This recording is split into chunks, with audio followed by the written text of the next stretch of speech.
For Max Combos, I'm LaDonna Lockard. I'm here today with Chris Burks. Chris, you are the head of growth at Zietro Inc. Go ahead, give me a little bit of background about yourself, if you would.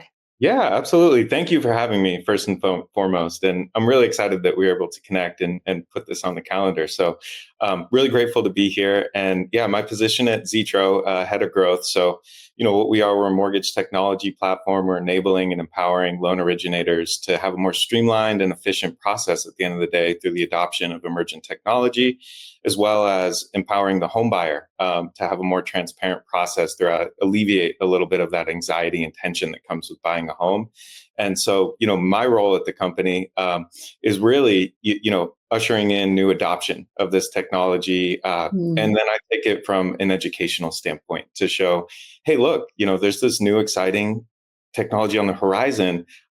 Here's how you can leverage it immediately in your business, and it's going to help. It's nothing to be afraid of. So, Oh, yeah, I love that. yeah. Fantastic. Fantastic. I actually just returned. I know this is going to air a week later, but I just returned from the ICE conference in Las Vegas, which I'm sure you know is purely centered around mortgage technology, the advancements of. I mean, there really is so much coming down the pike at this point. AI seems to be the top of everyone's minds. Tell me a little bit about what you're doing at Zietro that is advancing the technological space for MLOs. Yes, love that question because it's on everybody's top of mind. And what I'm seeing right now is this widespread adoption, and it's a little bit slow, right? Because all of us in the mortgage industry, and I was guilty of this as well, having this workflow inertia. And what that means is I've gotten accustomed to using the processes that I've developed thus far, and so I have this hesitancy to go in and change and iterate.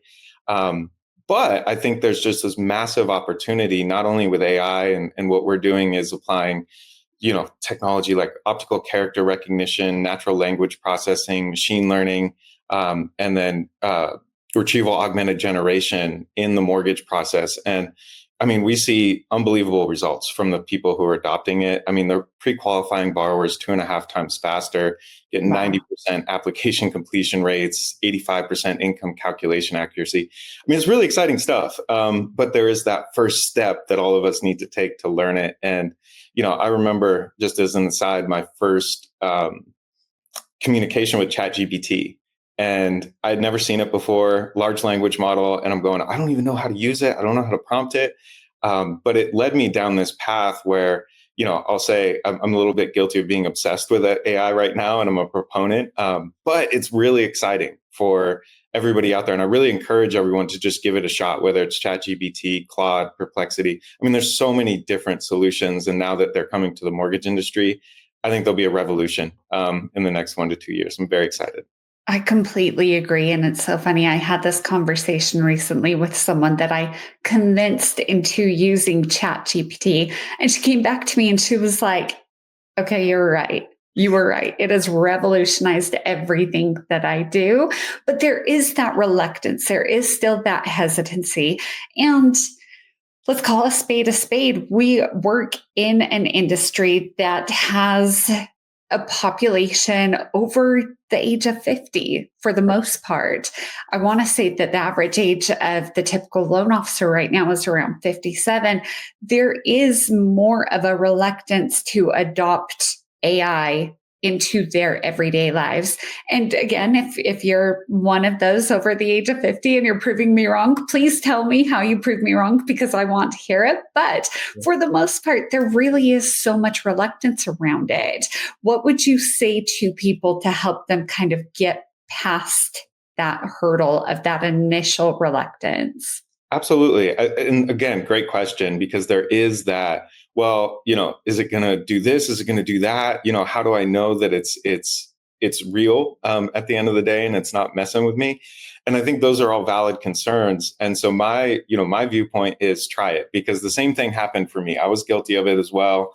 I was a little bit reluctant. I was, I was an early adopter, but in comparison to others who had jumped in earlier, I still had a little bit of catch up to do. And so, one one piece of it that I saw immediately, once I started learning how to use all this technology, I said, oh my gosh, I'm so glad I'm doing this, because if I hadn't, I'm putting myself at a disadvantage against anybody that I'm going out there and is using it at the end of the day, because I could immediately see, all right, if I'm, looking to pursue this goal or this achievement in my career, and I'm not leveraging this technology and somebody else is, I'm now playing from behind. And so I think it really enables all of us to get into a position where we can go, yeah, like my efficiency is higher. I can streamline all these processes that I normally go through that are more or less redundant. And so what that does is it frees up our time and our ability to then process more complex thoughts. And so, from the originator side, okay, great. Let me alleviate all of these tasks that I normally have to do. And for myself, I'd bang my head against my desk and be like, oh, great, I've got to go chase down a VOE again, for example. And now, I can use that time that I'm getting back, particularly on the originator side. I can go chase down more deals and get more folks who are interested in buying a home and initiate that initial sales process, to get folks interested, convert them then to borrowers. And I think that's just a unique advantage that folks are gaining. And I will say from our standpoint too, yes, you're right in terms of the demographic. And, I'm really grateful that we have folks who are in that kind of 50 plus space that are taking the time to learn it. And I've seen incredible results. And yeah, maybe there's a learning curve initially when you hop on. But I will say from my standpoint, again, I lean into that education component, that if anybody needs a helping hand and wants to learn these things, that's why we're here. We want to help. We want to empower people. I love that. That is fantastic. There is so much more that we have to talk about, but we're in this condensed formula of what we're able to accomplish here on Max Combo. So we're actually going to hop over. We're going to take it to the max. Let's hop over. Let's go do that now. Chris, you are amazing. Thank you for being here. Let's go have a long form conversation. And for Max Combos, I'm LaDonna Lockard. For more on these and all of today's top stories, go to nationalmortgageprofessional.com.